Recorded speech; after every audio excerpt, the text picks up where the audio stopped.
নমস্কার বন্ধুরা, কুকিং প্যালেটে তোমাদের স্বাগত। আজকে বানাবো চিংড়ি মাছের মাথা দিয়ে বাটা। তো চলো বন্ধুরা শুরু করা যাক। আমি এখানে চিংড়ি মাছের মাথাগুলোকে বেছে রেখে দিয়েছি ধুয়ে, আর নিয়ে নিয়েছি এখানে পেঁয়াজ আর লঙ্কা। এবার আমি এগুলোকে একটু সর্ষে দিয়ে পেঁয়াজ লঙ্কা বেটে নেব, আর তারপর চিংড়ি মাছের মাথাগুলোকেও আমি বেটে নেব। আর এদিকে কড়াইয়ের মধ্যে তেল দিয়ে একটু কালো জিরে ফোড়ন দিয়ে দিয়েছি, তারপর বাটা সব দিয়ে দিয়েছি, আর দিলাম নুন আর হলুদ।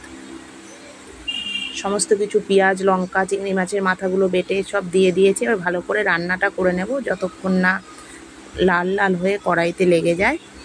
তো বন্ধুরা দেখো, রান্নাটা হয়ে গেছে।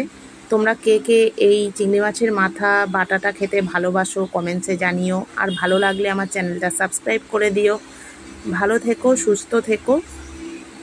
নমস্কার বন্ধুরা।